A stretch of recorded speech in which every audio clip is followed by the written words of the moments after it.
ছাত্ৰ ছাত্ৰীসকল এইটো ভিডিঅ' তোমালোকৰ মাজত অৰ্থনৈতিক ভূগোল বিষয়বস্তু আৰু সম্পদ এই চেপ্টাৰটোৰ পৰা কি মোষ্ট ইম্পৰ্টেণ্ট লং কুৱেশ্যন আৰু MCQ কুৱেশ্যন আছে এইটো ভিডিঅ'ৰ জৰিয়তে তোমালোকৰ লগত শ্বেয়াৰ কৰিম। এইটো ভিডিঅ'ত তোমালোকক যিকেইটা MCQ কুৱেশ্যনবিলাক মই দেখাই দিম আৰু লং কুৱেশ্যনবিলাক ইয়াৰে পৰাই তোমালোকৰ 100% চিয়ৰ কমন পৰিব। প্ৰথমতে তোমালোকে চাই লোৱা এইটো চেপ্টাৰৰ পৰা কিমান মাৰ্কছ আছে। এইটো চেপ্টাৰৰ পৰা তোমালোকৰ মাৰ্কছ আছে 7। এটা 4 মাৰ্কছৰ লং কুৱেশ্যন আৰু 3টা MCQ কুৱেশ্যন। এতিয়া কোনবিলাক লং কুৱেশ্যন চাব লাগে মই দেখাই দি আছোঁ, তোমালোকে টিক চিন মাৰি ল'বা আৰু MCQ কুৱেশ্যনবিলাক মই দেখাই দিম। 100% চিয়ৰ কমন পৰিব। মেট্ৰিক পৰীক্ষাৰ আৰু বেছি দিন নাই, তোমালোকে চাবা ইম্পৰ্টেণ্ট কুৱেশ্যনবিলাক দেখাই দিম। প্ৰথমতে তোমালোকে 14 নং পৃষ্ঠা বাহিৰ কৰি লোৱা। ইয়াৰ পৰা চাবা 1 নং কুৱেশ্যনটো চাবা, মোষ্ট ইম্পৰ্টেণ্ট তোমালোকৰ আহি থাকে অৰ্থনৈতিক ভূগোল কাক বোলে। ইয়াৰ মূল বিষয়বস্তু কি অৰ্থনৈতিক ভূগোলৰ প্ৰধান শাখা তোমালোকৰ 2টা বা 3টা উল্লেখ কৰি দিব। প্ৰধান 2টা শাখাৰ বিষয়ে উল্লেখ কৰা মোষ্ট ইম্পৰ্টেণ্ট হয়, তোমালোকে এই কুৱেশ্যনটো চাবা। তাৰপিছত 3 নংটো চাবা মানুহৰ অৰ্থনৈতিক বৃত্তি বুলিলে কি বুজায়, এনে বৃত্তিবোৰ কি মোষ্ট ইম্পৰ্টেণ্ট হয়, এনে অৰ্থনৈতিক বৃত্তিবোৰ কি। এতিয়া তোমালোকে 15 নং পৃষ্ঠা বাহিৰ কৰি লোৱা। ইয়াত যিকেইটা কুৱেশ্যন আছে যিবিলাক দেখাই দিম ইয়াৰে পৰা তোমালোকৰ এটা 100% চিয়ৰ কমন পৰিব। তোমালোকৰ 14, 15 আৰু 16 এই 3টাৰ পৰা এটা তোমালোকৰ 100% চিয়ৰ কমন পৰিব। তোমালোকে চাবা দেই 14 নংটো মোষ্ট ইম্পৰ্টেণ্ট নৱীকৰণযোগ্য আৰু অনৱীকৰণযোগ্য সম্পদৰ মাজত পাৰ্থক্য আৰু উদাহৰণসহ আলোচনা কৰা। এইটো মোষ্ট ইম্পৰ্টেণ্ট আহিলে তোমালোকৰ 4 মাৰ্কছৰ আহিব, মোষ্ট ইম্পৰ্টেণ্ট হয়, তোমালোকে চাবা। তাৰপিছত 15 আৰু 16 নম্বৰ পৰা তোমালোকৰ বনাই দিব কেনেকুৱা কুৱেশ্যন আহিব মই কৈ দি আছোঁ। সম্পদ সংৰক্ষণ বুলিলে কি বুজা, সম্পদ সংৰক্ষণৰ পদ্ধতি সম্পৰ্কে চমুকৈ লিখা। সম্পদ সংৰক্ষণ বুলিলে কি বুজা, সাধাৰণতে কোনো ধৰণৰ বিনাশ বা অপব্যৱহাৰ নোহোৱাকৈ সম্পদৰ সম্ভাৱ্য পূৰ্ণ ব্যৱহাৰ কৰা কাৰ্যকে সম্পদ সংৰক্ষণ বুলি কোৱা হয়। আৰু সম্পদ সংৰক্ষণৰ পদ্ধতিকেইটা তোমালোকে শিকি যাবা, মোষ্ট ইম্পৰ্টেণ্ট হয়, তোমালোকে এইকেইটা চাবা। 14, 15 আৰু 16 এই 3টা তোমালোকে চাবাই, 100% চিয়ৰ আহিব, এটা তোমালোকৰ লং কুৱেশ্যন। তাৰপিছত তোমালোকৰ MCQৰ বাবে চাবা বুকছৰ পৰা তোমালোকৰ গোটেইকেইটা চাব লাগিব। তাৰপিছত মই এক্সট্ৰা কিছুমান কুৱেশ্যন দেখাই দি আছোঁ, ইয়াৰে পৰা তোমালোকৰ কমন পৰিব 100% চিয়ৰ। তোমালোকে এইকেইটা চাবা, ইম্পৰ্টেণ্ট আছে।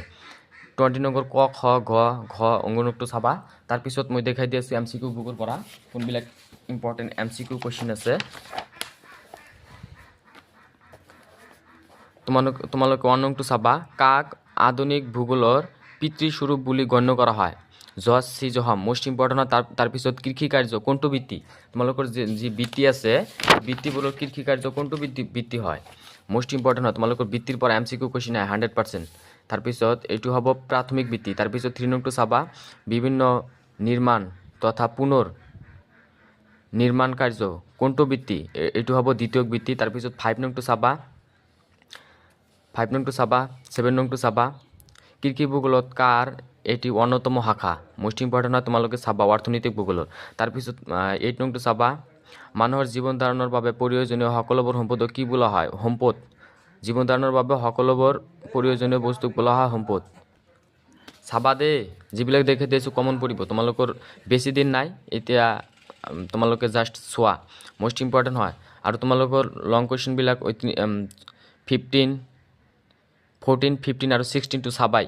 তাৰপিছত 10 নংটো চাবা, 11 নংটো চাবা যিবোৰ সামগ্ৰীৰ বিনিময় মূল্য আছে সেইবোৰক কি বোলে, সেইবোৰক সম্পত্তি বোলে, মোষ্ট ইম্পৰ্টেণ্ট।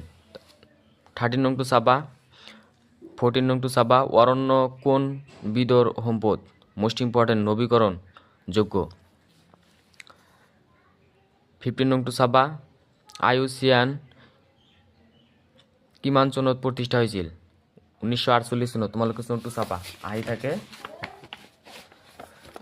তাৰপিছত 17 নংটো চাবা কিমান চনত ভাৰতৰ বন গৱেষণা আৰু শিক্ষা সংস্থা গঠন কৰা হয়, এইটো মনত ৰাখিবা চনটো 1986 চনত। তাৰপিছত বিশ্ব পৰিৱেশ দিৱস কোন তাৰিখে পালন কৰা হয়, এইটো হ'ব 5 জুন, তোমালোকে চাবা।